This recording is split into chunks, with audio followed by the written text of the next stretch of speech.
नमस्कार दोस्तों, आरके विज्ञान पीजी महाविद्यालय कामराज जयपुर की ऑनलाइन क्लासेस में आपका हार्दिक स्वागत है। दोस्तों, आज जो हम अध्ययन करेंगे वो है बीकॉम पार्ट 3 का एबीएसटी फर्स्ट पेपर है auditing and management accounting. Auditing and management accounting में जो हम चैप्टर पढ़ रहे थे वो था कैश फ्लो स्टेटमेंट, रोकड़ प्रवाह विवरण। रोकड़ प्रवाह विवरण में हमने operating activities, investing activities, financing activities से रोकड़ प्रवाह विवरण बनाना सीखा था। ऑपरेटिंग में भी दो विधियों से रोकड़ प्रवाह विवरण बनाया जाता है। पहला डायरेक्ट मेथड, दूसरा इनडायरेक्ट मेथड। डायरेक्ट मेथड में जो विभिन्न रिसिप्ट और पेमेंट की जो सूचनाएं होती है उनसे रोकड़ प्रवाह विवरण बनाया जाता है, और इनडायरेक्ट मेथड से जो पीएनएल होता है उसकी जो सूचनाएं हैं या नेट प्रॉफिट से हम ऑपरेटिंग कैश फ्लो की गणना करना चालू करते हैं, और नेट प्रॉफिट से हम ऑपरेटिंग प्रॉफिट निकालते हैं। ऑपरेटिंग प्रॉफिट से जो वर्किंग कैपिटल के चेंजेस के जो एडजस्टमेंट होते हैं उनका एडजस्टमेंट करते हैं। फिर एक्स्ट्रा ऑर्डिनरी जो आइटम होते हैं उनका एडजस्टमेंट करके ऑपरेटिंग एक्टिविटीज से कैश फ्लो की गणना करते हैं। तो आज हम जो एग्जाम पॉइंट ऑफ व्यू से जो क्वेश्चन आते हैं, या फिर हम ऐसा कह सकते हैं कि जो ऑपरेटिंग, फाइनेंसिंग और इन्वेस्टिंग एक्टिविटीज के जो मिक्स क्वेश्चन आते हैं उनको देखते हैं। पहले हम जो बिना अतिरिक्त सूचना वाले जो क्वेश्चन होते हैं उन्हें देखेंगे, फिर जो अतिरिक्त सूचनाएं होती हैं जिनमें आपके वर्किंग नोट में विभिन्न अकाउंट्स बनते हैं उनको देखेंगे। तो पहले हम एक क्वेश्चन ऐसा कर लेते हैं जो बिना अकाउंट या बिना जैसे डेप्रिसिएशन, फिक्स्ड एसेट्स अकाउंट बिना बनाए हुए जो क्वेश्चन सीधे होते हैं उन्हें देख लेते हैं। जो आपको सूचनाएं दी गई है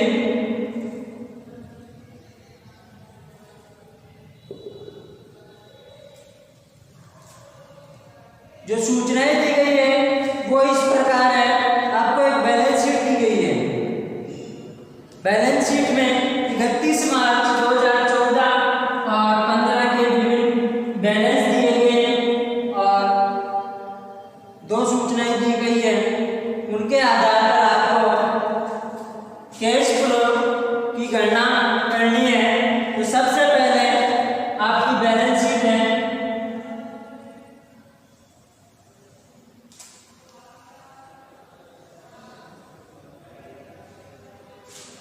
बैलेंस शीट में equity and liabilities, equities and liabilities रहेगा।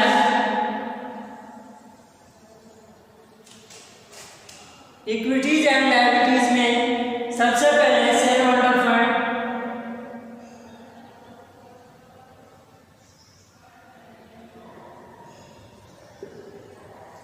शेयर होल्डर फंड में आपकी पेड अप शेयर कैपिटल और रिजर्व एंड सरप्लस। 2 साल के बैलेंस दिए गए हैं, 2014 के और 2015 के। तो पेड अप शेयर कैपिटल है वो है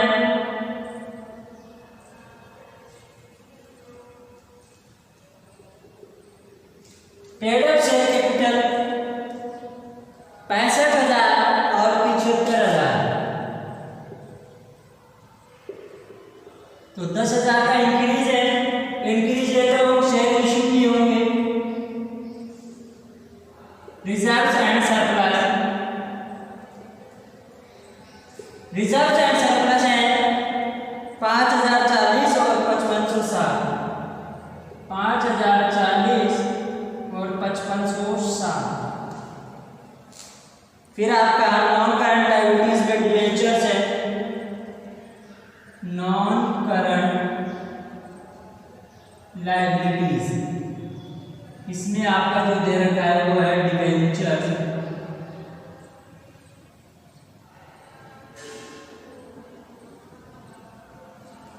डिवेंचर्स है वो है 12,000 और 2015 में कुछ नहीं, अर्थात इनका भुगतान कर दिया गया है। करंट लायबिलिटीज है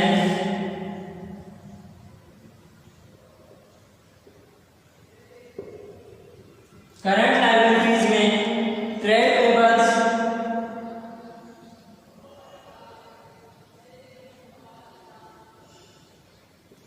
है 10,360, 11,824।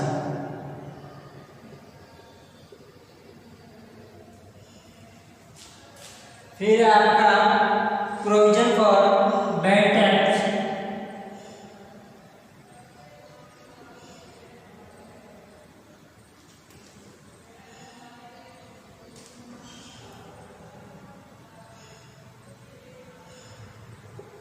Bad tax 700-800। ये आपकी एसेट साइड कंप्लीट होती है, सॉरी लायबिलिटी साइड कंप्लीट होती है। और जो टोटल बैलेंस है वो है 93,100 और 93,200। फिर आपकी जो आती है एसेट साइड,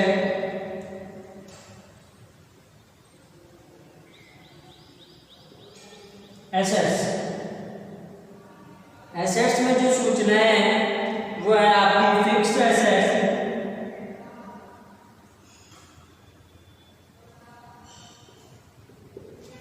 फिक्स्ड एसेट्स में टेंजेबल है 15,000 और 25,000 और इनटेंजिबल में आपकी फिक्स्ड एसेट जो टेंजिबल है अर्थात मूर्त संपत्तियां हैं वो 15,000 और 25,000 और फिर फिक्स्ड एसेट्स ही है। फिक्स्ड एसेट्स में इनटेंजिबल जो गुडविल है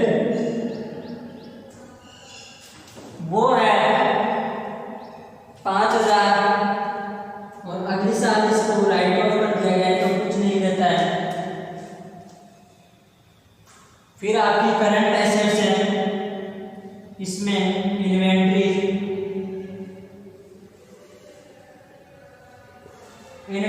है आपकी 49,200 और 42,700।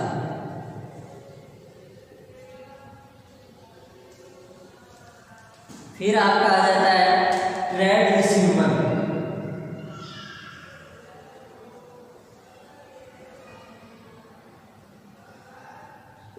ट्रेड रिसीवेबल्स है 14,900 और 17,700।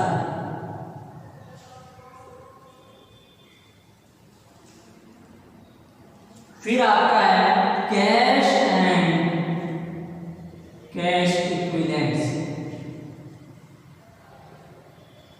कैश इक्विवेलेंट्स है वो 9,000 का है और जो वर्ष के अंत में रहता है वो है 7,800। और जो दोनों का जो योग आता है वो वही 93,100 और 93,200। इसके अलावा जो सूचनाएं दी गई है अतिरिक्त वो है वर्ष के दौरान 3,500 रुपए का लाभांश चुकाया गया है और 10,000 रुपए की स्थायी संपत्तियां क्रय की गई हैं, अर्थात डिविडेंड पेड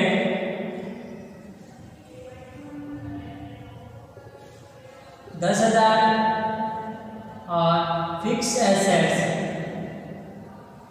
परचेज।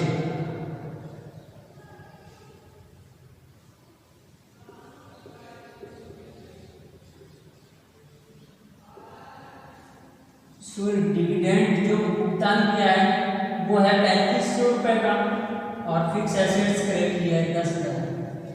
ये सूचनाएं हैं, अतिरिक्त सूचनाएं आपको दो दी गई है। डिविडेंड का पेमेंट किया है 3,500 रुपए का और स्थायी संपत्ति का क्रय किया है 10,000। इन सूचनाओं के आधार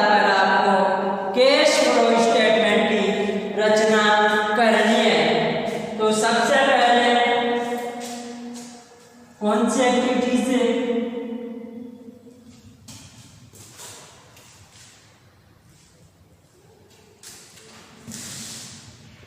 कैश फ्लो स्टेटमेंट।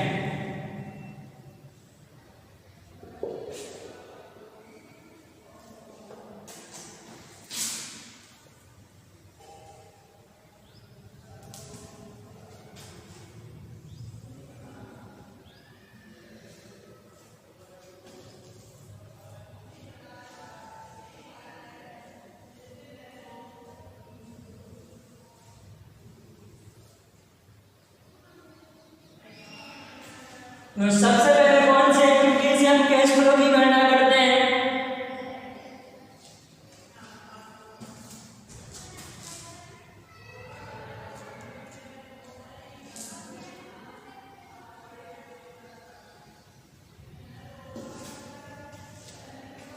सबसे पहले एक जो एक्टिविटीज है cash flow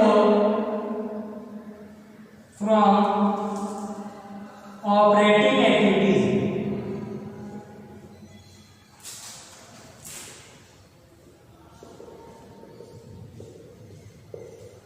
cash flow from operating activity दी गई सूचनाओं के आधार पर हम इनडायरेक्ट मेथड से कैश फ्लो की गणना कर सकते हैं। तो सबसे पहले रिजर्व एंड सरप्लस में आप क्या क्या शामिल करते हैं? रिजर्व एंड सरप्लस में आप P and L, general reserve, इन दोनों को शामिल करते हैं। तो इसमें हम मानकर चलते हैं कि केवल पी एंड एल है और पी एंड एल होगा तो जो एनुअल प्रॉफिट है वो इसी में ऐड होता है। तो सबसे पहले हम क्या करेंगे? रिजर्व एंड सरप्लस के डिफरेंस से ऑपरेटिंग एक्टिविटीज की जो प्रॉफिट है वो कैलकुलेट करेंगे। तो नेट प्रॉफिट आप कैसे निकालेंगे?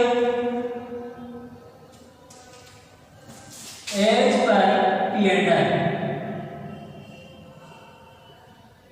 कैसे? 5560 क्लोजिंग बैलेंस माइनस 5040, यह आ गया दोनों का डिफरेंस 520 रुपए। ये आपकी 520 रुपए फ्लो। इसके बाद आपने जो नॉन कैश आइटम और सबसे पहले आप क्या ऐड करेंगे? नॉन कैश आइटम और non business profit. Non cash item और नॉन बिजनेस प्रॉफिट। तो दी गई सूचनाओं में जो नॉन कैश आइटम कौन सा है? गुडविल, जो आपने राइट ऑफ कर दी 5000 की। तो goodwill return of, goodwill return of कितनी की? 5000 की। और आप क्या ऐड करेंगे इसके बाद? इसमें जो आपने डिविडेंड की जो पेड किया है वो आपने कहां से काटा होगा? पी एंड एल से चार्ज किया होगा, अर्थात पी एंड एल से आपने प्रोविजन बनाया होगा। तो डिविडेंड जो आपने प्रोविजन बनाया है वो आ जाएगा। जो डिविडेंड का आपने 3500 का भुगतान किया है वो भी आप वापस जोड़ देंगे, क्योंकि ये ऑपरेटिंग एक्टिविटी से संबंधित नहीं है। इसलिए ऑपरेटिंग प्रॉफिट निकालने के लिए आप पी एंड एल में वापस डिविडेंड जोड़ देंगे। तो दोनों को आप ऐड करेंगे।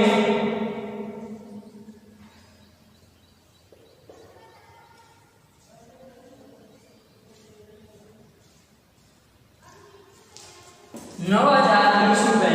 ये क्या है? Operating profit before working capital changes, अर्थात operating profit before working capital changes. तो यह आ गया ₹9020। अब आप इसमें क्या करेंगे? जो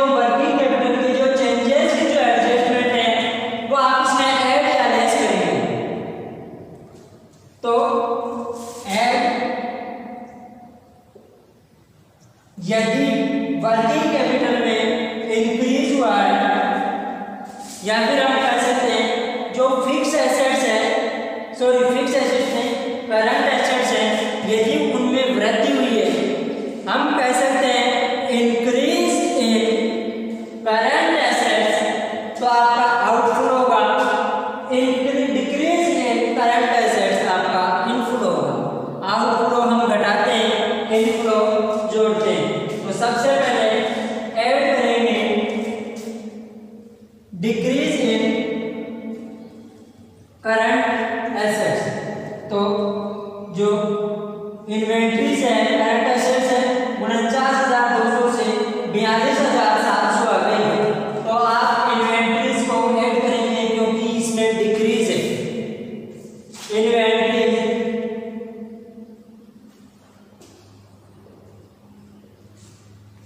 जो कैश फ्लो स्टेटमेंट में वर्किंग कैपिटल में जो चेंजेस होते हैं उनमें आप ऐड करेंगे डिक्रीज इन करंट एसेट्स और लेस करेंगे इंक्रीज इन करंट एसेट्स। फिर आप ऐड करेंगे इंक्रीज इन करंट लायबिलिटीज और डिक्रीज इन करंट लायबिलिटीज आप लेस करेंगे। तो इन्वेंट्रीज में इंक्रीज है तो इंक्रीज है, सॉरी इन्वेंट्रीज में डिक्रीज है तो डिक्रीज आप ऐड करेंगे।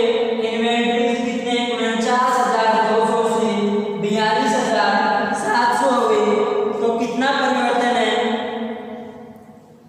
6,500, तो 6,500 आप जोड़ेंगे या फिर ऐड करेंगे। फिर जो नेक्स्ट परिवर्तन है या नेक्स्ट जो एसेट्स है वो है ट्रेड रिसीवेबल।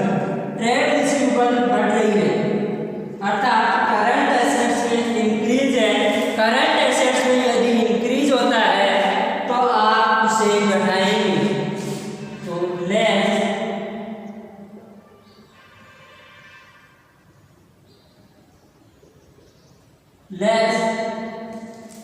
Trade receivable.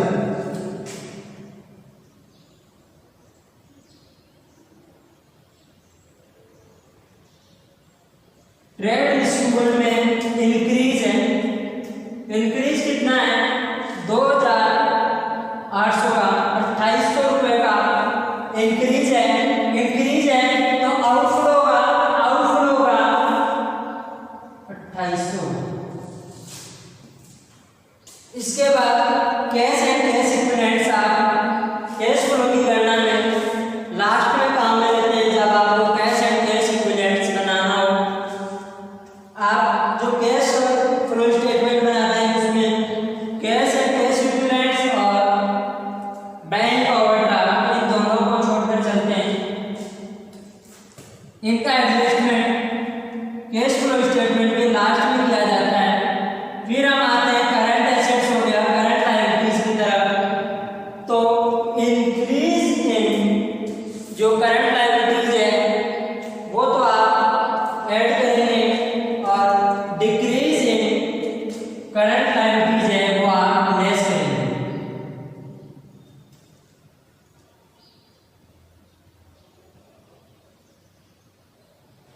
तो आपका जो ट्रेड रिसीवेबल है, sorry trade payable, trade payable में इंक्रीज हो रहा है तो ऐड होगा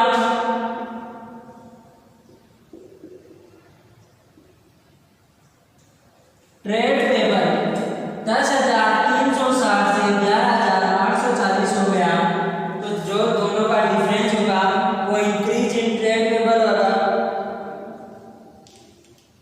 1,480 रुपए। फिर provision for doubtful debt, provision for doubtful debt बढ़ रहा है तो ये भी ऐड होगा।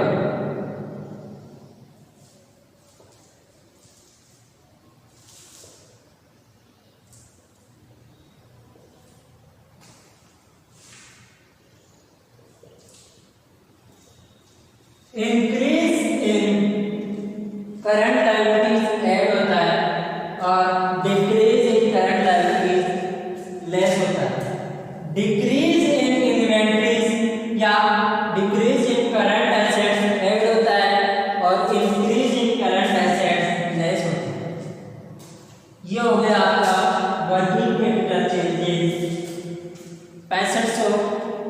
डाउटफुल डेब्ट्स में 100 रुपए, 6500 प्लस 1480 प्लस 100, तो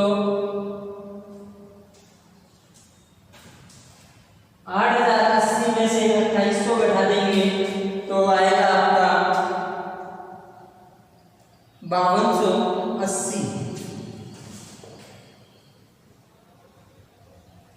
5280 प्लस 9020 14300, यह आपका क्या आया? ऑपरेटिंग, या फिर हम कह सकते हैं operating cash flow before extra ordinary item. तो एक्स्ट्रा ऑर्डिनरी आइटम यहाँ पे दिया नहीं गया है, तो ये आ जाएगा आपका net cash flow from operating activities. यहां तक आ गया समझ में? ये ऑपरेटिंग एक्टिविटीज से कैश फ्लो की गणना हो गई।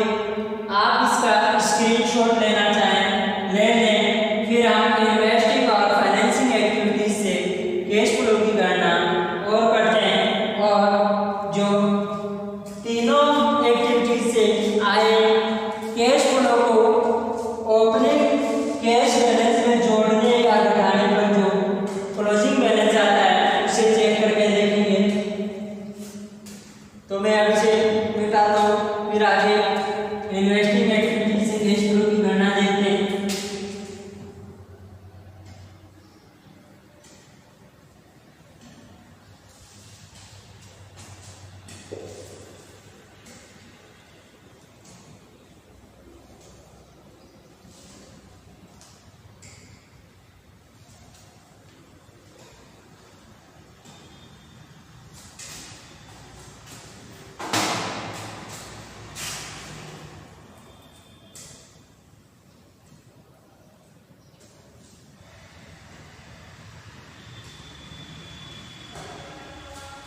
जो बी पार्ट है, जो आपका ऑपरेटिंग एक्टिविटीज से जो कैश फ्लो आया था आपको आया 14300। ये हमें बाद में काम आएगा लास्ट में कैश इक्विवेलेंट्स बनाने में। तो हम सेकंड निकालते हैं cash flow from investing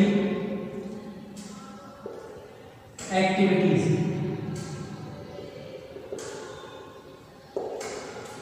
investing activities आपके एसेट साइड से रिलेट करती है। तो फिक्स एसेट्स है 15,000 और 25,000, 10,000 बटेगी।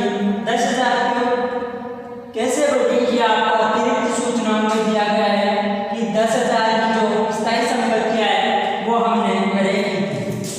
तो परचेज ऑफ फिक्स एसेट्स कितना? 10,000।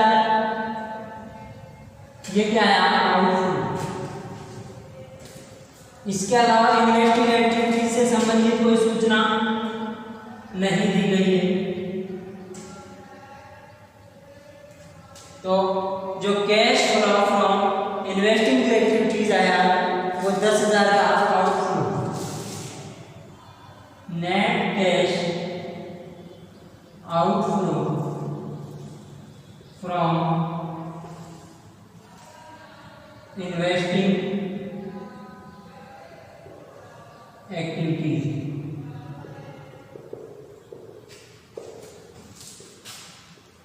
$10,000 का आउटफ्लो। फिर हम सी फाइनेंसिंग एक्टिविटीज से कैश फ्लो की गणना देखते हैं। Cash flow from financing activities. Financing activities में कौन कौन सी क्रियाएं शामिल की जाती है? जो आपके लायबिलिटी साइड की जो स्थायी संपत्तियां हैं या स्थायी लायबिलिटीज हैं उन्हें शामिल किया जाता है।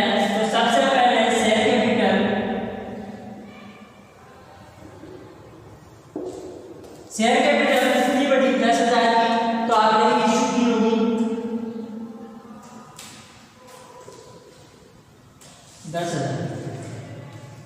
फिर रिजर्व एंड सरप्लस आपका काम आ गया डिबेंचर्स।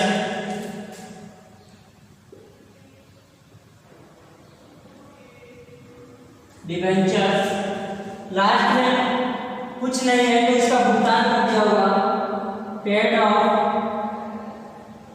कितना 12,000। फिर आपको अतिरिक्त सूचनाओं में डिविडेंड पेड दे रखा है,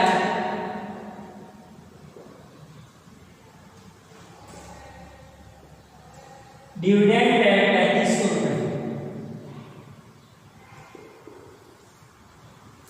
तो टोटल आउटफ्लो कितना हो गया 2 10 inflow 12 outflow, net outflow 2,000 plus 3,500 5,500 का आउटफ्लो। तो net cash outflow from financing activities वो आपका 5500 आया।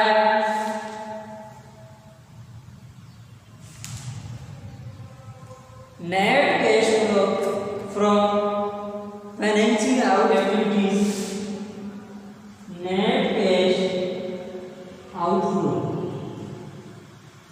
फ्रॉम फाइनेंसिंग एक्टिविटीज, यानी आपका 5500। अब हम नेट इंक्रीज और डिक्रीज देखते हैं।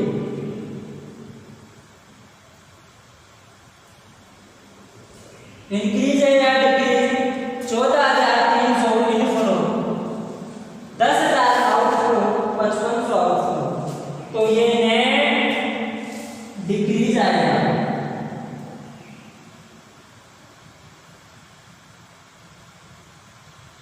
In cash and cash equivalent,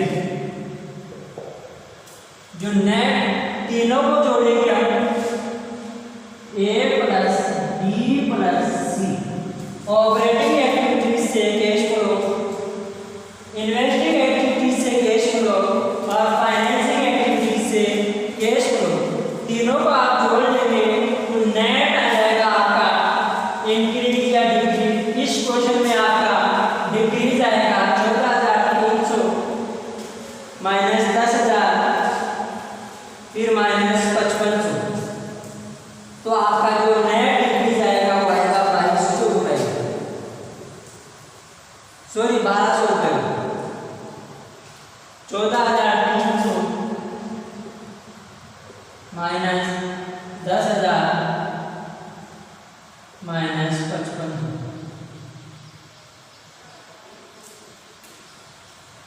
यह आ जाएगा आपका 1200 रुपये negative.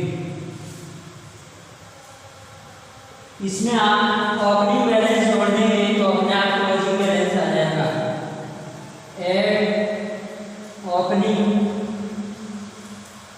Balance of cash and cash equivalent. Opening balance है 9,000, तो 9,000 में से 12,000 तो 1200 में, तो आपका जो आ जाएगा नेट वो मैं यहाँ लिख देता हूँ, आप इसका स्क्रीनशॉट ले लें, फिर बेटा के ऊपर लिखता हूँ मैं।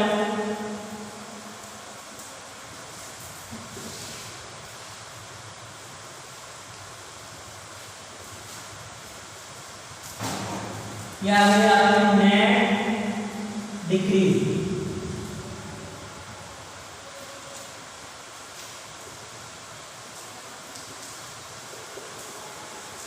कैश एंड कैश इक्विवेलेंट,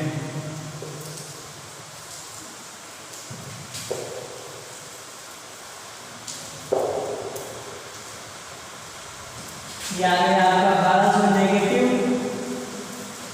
आप इसमें ऐड करेंगे ओपनिंग बैलेंस,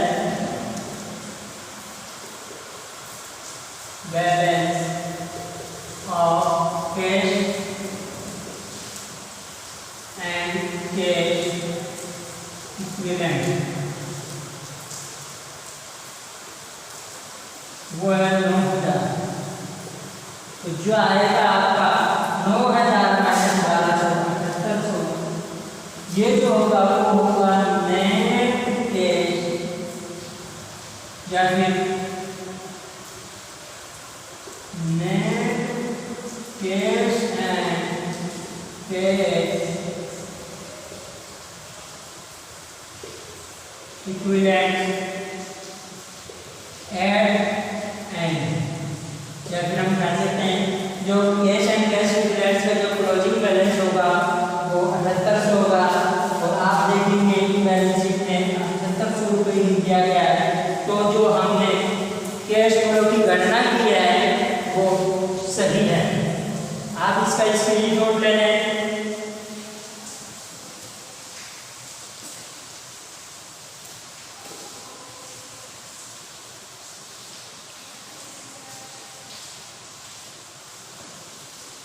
अब हम जो अतिरिक्त सूचनाएं या जो अकाउंट्स बनाने वाले जो क्वेश्चन होते हैं वो अगली क्लास में देखेंगे। आज की क्लास हम यहीं पे समाप्त करते हैं। Thank you.